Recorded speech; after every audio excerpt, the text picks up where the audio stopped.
When I woke up, the first thing I noticed wasn't the blinding chandelier dangling over me like a crystal guillotine. It wasn't even the fact that I was sprawled across a bed the size of my entire old apartment. The first thing I noticed was how much softer my skin felt. What the hell? I muttered, flexing my hand. No hangnail, no scar. From that time, I sliced myself on the espresso machine. My nails? Perfect. Glossy like I'd been sneaking in late-night spa trips. Last night, I was an underpaid barista. The highlight of my week had been discovering a buy one get one deal on dumplings at the corner shop. My grand plans for life? Survive the rent hike, sneak in as many naps as possible, maybe splurge on bubble tea if tips are good. Now, staring back at me from a gilded mirror across the room was a stranger. No worse, not a stranger. Him, the Ice Prince. The ruthless CEO from that trashy best-selling romance novel my ex had read aloud to me like bedtime scripture. Sharp jawline, permanent scowl, silk pajamas that cost more than my monthly paycheck. I staggered to the window, trying not to hyperventilate. Oh no, no. Don't tell me I got isekai'd into. The universe, apparently, was committed to the bit, because the door creaked open and it floated her. Golden curls, doe eyes, smiles so sugary it could rot teeth on sight. The novel's precious heroine, hailed as the very embodiment of innocence and kindness. Except the second she opened her mouth, something inside my skull bust. He looks even moodier than usual. Whatever. I'll act extra sweet, secure his protection, and once his resources are mine, I'll drop him like yesterday's handbag. I froze. My jaw dropped. I could hear her thoughts. Good morning, darling, she said aloud, voice dripping honey. Don't gag, girl. Just smile. Tilt your head. Men are so predictable. I blinked. Once, twice, then grinned like a lunatic. Oh, sweetheart, I said, voice flat as an unsteamed latte. Out. Her smile wavered. I'm sorry? Out, I repeated, flicking my wrist toward the door. Take your crocodile tears and your inner monologue with you. It's leaking all over my carpet. A gasp rippled through the attendants at the door. The heroine's face was drained of color. You must be mistaken. I only wanted. Damn it, how did he? No, keep acting. Cry if you have to. Don't strain yourself, I cut in smirking, your script showing. Silence. Thick, delicious silence. For the first time in my miserable, underpaid existence, I'd witnessed something I'd only dreamed of. A manipulator tripping on their own mask, face first, in front of an audience. I leaned back against the velvet pillows, savoring the chaos. The door's that way. Don't let it hit your halo on the way out. And just like that, the novel's so-called darling fled, skirts swishing, attendants trailing behind like horrified ducklings. Me? I collapsed into bed, laughing. Maybe transmigrating wasn't going to be so bad after all. The best part of publicly kicking the sweet, innocent heroine out of my gilded cage was the stunned silence that followed.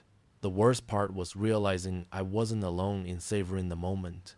Because when I strutted out of the grand hall, head held high like I hadn't just nuked the novel's main storyline, I smacked straight into a wall. Correction. A person, tall, immovable, sharp suit, colder aura than a walk-in freezer. The kind of man who could sue you for breathing near him without permission. Yep, the rival conglomerate had. The novel's official antagonist, the one every character was terrified of crossing. Fantastic. My first day here, and I just headbutted the narrative's nuclear warhead. I staggered back, rubbing my forehead. Ow, sorry, didn't see you there. You should come with a warning label or something. He arched a brow, expression carved from ice. Watch where you're going. His voice was deep, smooth, and about as warm as a tax audit. But then, buzz. That telltale static in my skull. Another pampered fool. I just need someone low maintenance. Someone who won't interfere or demand affection. A partner in name, nothing more. I froze, then nearly burst out laughing. Oh, universe, you sly little matchmaker. Here I was, lazy, allergic to drama, perfectly content, living life like a professional napper. And this guy, he was literally fantasizing about having a spouse who was me. I coughed into my fist, hiding my grin. Low maintenance, huh? Lucky for you, I come pre-assembled with zero maintenance required. No user manual, no warranty needed. His eyes narrowed, suspicious. What did you say? Nothing. I waved it off, fighting to keep a straight face, just thinking out loud. He studied me for a long moment, as if trying to decode whether I was mocking him. Spoiler, I was. But I also couldn't ignore the irony. The novel had painted him as ruthless, obsessed with power, incapable of warmth. Yet behind that frosty exterior, his thoughts were so pathetically human. Lonely, even. And me? I'd been dragged into this glittering nightmare of boardrooms and billionaires against my will. If there was even a chance I could coast through by playing contract husband to this guy instead of dealing with manipulative princesses, well, let's just say I was already mentally drafting the prenup. If someone had told me that within 24 hours of waking up in this body, I'd be sitting across from the world's most fierce CEO, sipping overpriced tea in his penthouse office, and negotiating marriage terms like we were bartering over cattle, I'd have asked what they were smoking. But here we were. He sat across from me, posture perfect, gaze sharp enough to slice marble. A stack of documents rested between us, thick as a dictionary.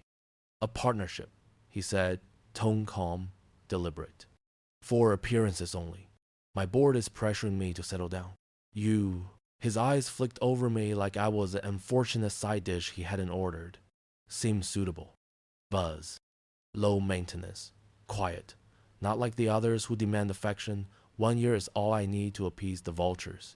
I leaned back, suppressing a laugh. So, you want a contract spouse? Like a prop plan, but with better hair. His jaw twitched. If you insist on phrasing it that way. Alright, I laced my fingers together. What's in it for me? He slid the document forward. Allowance, access to company resources, 1 year of security. At the end of the term, we dissolve quietly. Money shouldn't be an issue. Just don't make a mess of my home life. I skimmed the papers. Generous allowance, luxury housing, unlimited credit line, basically early retirement with a wardrobe upgrade. But I had conditions. Fine, I said, tapping the contract. I have demands. He raised an eyebrow. Demands? Yes. Clause 1. Domestic freedom. I cook what I want, binge dramas until 3 a.m., and nap on any surface without judgment. He blinked. That's oddly specific. Clause 2. Fridge privileges. No weird corporate diet restrictions. I stock it how I please. If I want 12 tubs of ice cream, I expect zero commentary. This is absurd, but it doesn't interfere with my goals. And clause 3, no micromanaging my hobbies. If I decide to take up pottery, don't ask questions. He studied me for a long moment, then nodded. Fine. In exchange, clause 1, public appearances. You will attend company functions, galas, and any event where a spouse is expected. Polite, composed, supportive. Polite. Got it. Clause 2, you will not embarrass me. His gaze sharpened. No drunken scandals, no tabloid bait. Define scandal. If I out-eat someone at a buffet, does that count? His lips thinned. I smirked. Relax. I'll keep my dumpling victories private. He exhaled slowly, like dealing with me was already shaving years off his life. 1 year. No extensions. Deal, I said, snatching the pen before he could change his mind. I scrawled my signature across the line, feeling absurdly triumphant. And just like that, I was married, contractually, to the coldest man in the novel. A walking eye sculpture who secretly longed for a spouse that wouldn't bug him. Lucky him. Lucky me. Because if there was one thing I excelled at, it was minding my own business. If you'd asked me what married life with a billionaire would be like, I'd have guessed stiff tuxedos, silent dinners, maybe a soulless swimming pool I'd never touch because the water was colder than his personality. Turns out it was actually kind of fun. For me, anyway. Day one of moving into his mansion, I claimed the kitchen like a conquering general. Sir, the head chef tried to protest, horrified as I rolled up my sleeves. Nope, out. I shoved a spatula into his hands and guided him toward the door. Take a vacation. Go learn salsa dancing. I'm the captain now. Within an hour, the marble counters were a war zone of flour, sauce splatters, and suspicious smoke. The staff hovered like nervous pigeons, waiting for the house to explode. My husband, the ice prince himself, appeared in the doorway. Suit jacket still on, tie loosened after work. He stared at the chaos. What are you doing? Testing the oven's loyalty, I said cheerfully, pulling out a lopsided casserole that looked like it had survived a small explosion. Buzz. This is horrifying. He's smiling. He actually looks happy. Why does it smell edible? I bit back a laugh, plopping the dish on the table. Dinner served. Disclaimer, no refunds. He sat, tasted it with the caution of a man defusing a bomb, then kept eating, silently, bite after bite. Victory. Of course, domestic life wasn't all casseroles and kitchen fires. Sometimes, he dragged me along to company meetings. Outwardly, I played the trophy, spouse leaning back in my chair, doodling in my notebook, pretending to be bored out of my skull. Inwardly, I was running live commentary thanks to thought tuning. One particularly smug executive droned on about a brilliant strategy for overseas expansion. My skull buzzed. Heh, they'll never notice I copied this from a competitor's plan. By the time it blows up, I'll have cashed my bonus. I kicked my husband under the table, leaned toward him, and whispered, "Ask about clause 14 inches, the sub-agreement." His eyes flicked to me, sharp, suspicious. But he did it. The exec froze, stammered, sweated. The whole room smelled like panic and overpriced cologne. Buzz. How? How did he know? My husband's gaze slid back to me, cold but calculating. Meanwhile, I doodled a happy dumpling in my notebook and smiled. And that's how it went.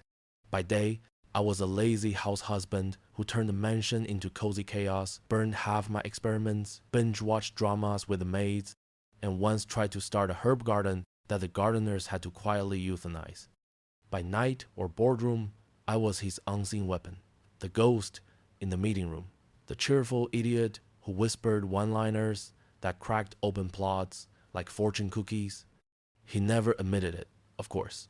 But the way his subordinates stopped trying to undermine him, the way rumors of his uncanny intuition spread across the industry, yeah, that was me.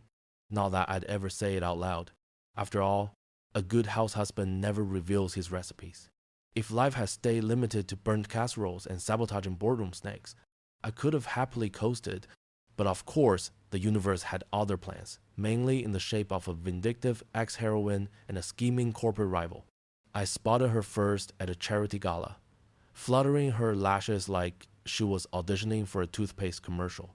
"Oh, darling," she trilled, gliding toward me in a silk gown. "It's been so long. Surely you still have feelings for me." Buzz. If I play the victim in front of the cameras, his new husband will look like the villain. Perfect. I smiled sweetly, clinking my champagne glass against hers. Feelings? Yes, indigestion. You give me heartburn. The paparazzi ate it up. Her smile cracked like glass. She didn't stop there. A week later, tabloids mysteriously leaked exclusive photos of her and me together. Except a minor issue, they were so badly photoshopped it looked like I'd been abducted into a wax museum. Then came the accidental bumpings. Her spilling coffee on me, trying to seduce me in hallways, whispering things like, "You deserve someone pure, not cold-hearted." Buzz. Come on, fall for it already. If I topple their marriage, both their reputations are mine to control. I almost felt bad. Almost. But mostly I just laughed and started carrying a spray bottle like she was a feral cat. Shoo. No scheming in the lobby. While she was busy failing at romance scams, my husband's corporate rival decided to turn things up a notch. It started with minor leaks, confidential memos splashed across financial blogs, then stock manipulation, then whispers in the press about incompetence at the top. Buzzing at board meetings became my entertainment. This merger will sink them. He won't see the trap coming. If I tank his overseas expansion, the vultures will circle. I doodle notes on napkins and slide them discreetly toward my husband. Ask him about the offshore accounts. Check page 17 of the proposal. Cue rival execs sweating like they just ran a marathon in winter. Outwardly, I was still the lazy spouse who lounged around in pajamas. But behind the scenes, every whispered thought I caught was another weapon in my arsenal. And my husband knew it, even if he pretended he didn't. Of course, manipulators don't like losing. So the ex-heroine and the rival did the unthinkable. They teamed up. Social betrayal? Check. She spread rumors that I was an unfaithful, gold-digging leech, backed by forged evidence. Financial war? Double check. Hostile acquisitions, smear campaigns, and an attempted board coup. But the cherry on top came one stormy evening when the black van screeched up beside me outside the mansion gates. Kidnapping attempt. Classic. Seriously? I muttered, thrashing as two masked goons tried to shove me inside. Buzz. Once we've got him, the ice prince will fold. He won't risk his precious spouse. With him distracted, the company's ours. That was when I realized something terrifying. They weren't after me just for revenge. They figured out the one thing my frosty husband would actually fight for. Me. And suddenly, the contract marriage didn't feel so contractual anymore. The kidnapping attempt didn't go as planned. For them, sure, they dragged me into a black van. Sure, they tied my hands with zip ties that bit into my wrists. But here's the thing about thugs. They talk too much. Buzz. Once we deliver him, she'll leak the photos, his reputation ruined. Then the stock price will crater, and the board will beg us to take over. So that was the play. Social ruin plus financial collapse equals bye-bye Ice Prince. Too bad I had cheat codes. Hey, I piped up, squirming in my seat. Just curious, when you say deliver him, do you mean me, or did you accidentally kidnap the wrong rich husband? Because, wigs are tricky these days. The goon beside me grunted. The other muttered, shut up. But then, Buzz. Shouldn't talk in front of him. What if he catches on? Nah, he looks stupid. Oh, honey. By the time they realized I was steering the conversation, they'd spilled everything. Dates, times, who was paying them, and where the rival company's big move was going down. When my husband's security team finally busted in seriously, what took them so long? I was lounging in the corner like a bored tourist. Hi, dear, I greeted, waving my zip-tied wrists. Don't worry, I already got the confession. You can thank me later.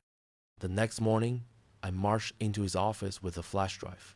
Here, I said, dropping it on his desk. Recordings of your ex plotting with your rival. Enjoy. He stared at me, an icy mask cracking just a fraction. How did you? Buzz. He was supposed to be harmless, decorative. How did he? I leaned in, grinning. Guess I'm not just your houseplant after all. For once, he had no comeback. He just studied me, really studied me with a look I couldn't read. Something sharp, something unsettled, and maybe something warm.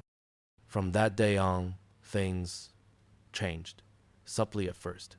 When I cooked, he stopped pretending not to like it.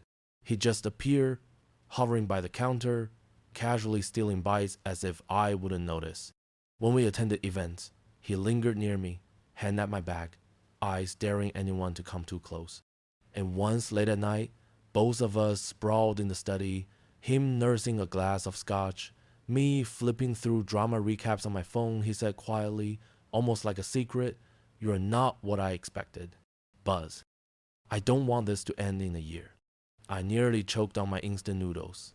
Careful, I teased, voice light to hide my thundering heart. You sound like you're catching feelings. His gaze flicked to me, sharp but softer than I'd ever seen it.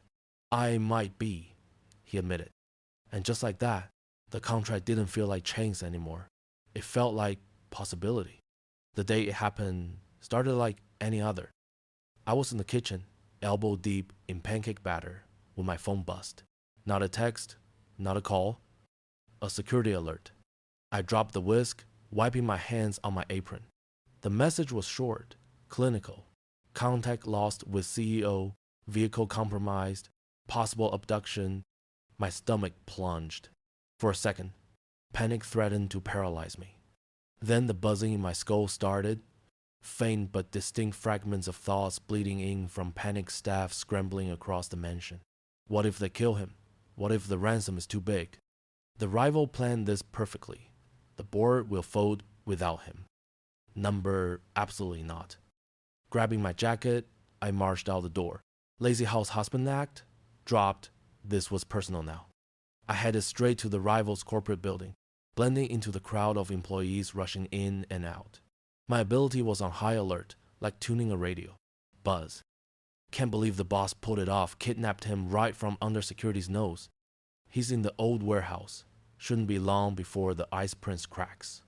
Gotcha. I slipped into the shadows, my heart hammering. Warehouse. East Docks. I knew where. The warehouse smelled of rust and gasoline. And there he was, my husband tied to a chair, glaring daggers at his captors like he could freeze them solid. Cooperate, the rival sneered. Sign over your shares. Admit your incompetence. Or we'll leak everything, your sham marriage, your weaknesses. Buzz. Once he breaks, the company is mine. I stepped out from the shadows, clapping slowly. Wow, what a monologue. Are you practicing for Broadway? Every head snapped toward me. Let him go, I said, strolling forward like I owned the place. Or I'll make sure every dirty little scheme of yours is headline news tomorrow. The rival sneered. You? You're nothing but his decoration. Buzz. He doesn't know we bucked the van. He can't possibly wait. How does he know? I grinned. Oops, did I say headline news? I meant viral live stream. I pulled out my phone, screen glowing with a red REC dot. Say hi to the internet. Panic exploded. Goons scrambled. The rival cursed. My husband's eyes widened not in fear, but in something sharper. Because he knew. He knew I'd play them. Use their own thoughts, their own arrogance against them. Within minutes, his security team stormed in, mopping up the chaos. But the damage was already done. Every confession, every plot, recorded and transmitted. The rivalry was over. When it was over, he sat in the back of the rescue car, wrists raw from the ropes, tied askew. I handed him a bottle of water, hands shaking only slightly. You okay? I asked softly. He stared at me, silent. Then, in a voice rougher than I'd ever heard, he said, You came for me. Buzz. He could have run, he could have stayed safe, but he didn't. He chose me. I smiled weakly. Well, yeah, contract clause 3.1, no dying allowed. Would have been awkward explaining that to the board. He laughed an actual laugh, low and disbelieving. Then his hand covered mine, firm and warm. I trust you, he said simply, more than anyone. My chest tightened, my smart remark catching in my throat, because for once there was nothing to joke about. I trusted him too. And somewhere between casseroles, boardrooms, and kidnappings, I'd fallen hopelessly in love with the Ice Prince. When the dust settled, villains ruined, company secure, mansion still somehow standing. I half expected things to return to normal. You know, him at his desk glowering at spreadsheets, me in the kitchen setting off smoke alarms. But something has shifted. Now, when I cooked, he didn't just steal bites. He stayed, sleeves rolled up, chopping vegetables beside me like it was the most natural thing in the world. Now, when we attended events, he didn't hover at my side like a bodyguard. He held my hand openly, like I was the reason he was there. And at night, when the mansion was quiet, he no longer retreated behind closed doors. He'd sit with me, watching dramas, occasionally muttering commentary that proved he was way too invested. His favorite character died once. I swear he sulked longer than I did. It was no longer transactional. It was us. A partnership. Balanced. Messy. Strangely comfortable. One evening, he slid the folder across the table toward me. I groaned. If this is another contract about fridge privileges, I'm not signing. Not that. His eyes were steady, softer than I'd ever seen. It's a new agreement. The terms are indefinite. I blinked. Indefinite? Yes. His voice didn't waver. No end date. No clause for termination. You stay permanently. I opened the folder. Inside wasn't a contract at all, just a ring box. Smooth. Infuriatingly smooth. You're proposing to me with paperwork? I deadpanned, though my chest felt like it might burst. His lips curved, the faintest smile. I thought it would be familiar. I slipped the ring on, unable to stop grinning. Fine, but you should know I come with conditions. Clause 1. Anniversary trips must include dumplings. Agreed. Clause 2. I reserve the right to hog the blanket. Agreed. I smirked. Clause 3. If we ever have kids, you're on diaper duty. Silence. Then, agreed. I froze. He froze. We stared at each other, equally startled by the words hanging between us. Then, slowly, he reached across the table, taking my hand. I wouldn't mind, he said quietly. And for once, I didn't have a joke ready. Just a heart that felt too full, too fast. So yeah, I started as a lazy barista who only wanted naps and cheap takeout. I ended up married to the Ice Prince, running boardrooms from the shadows, and maybe, just maybe, planning a family. Not bad for a contract husband with cheat codes.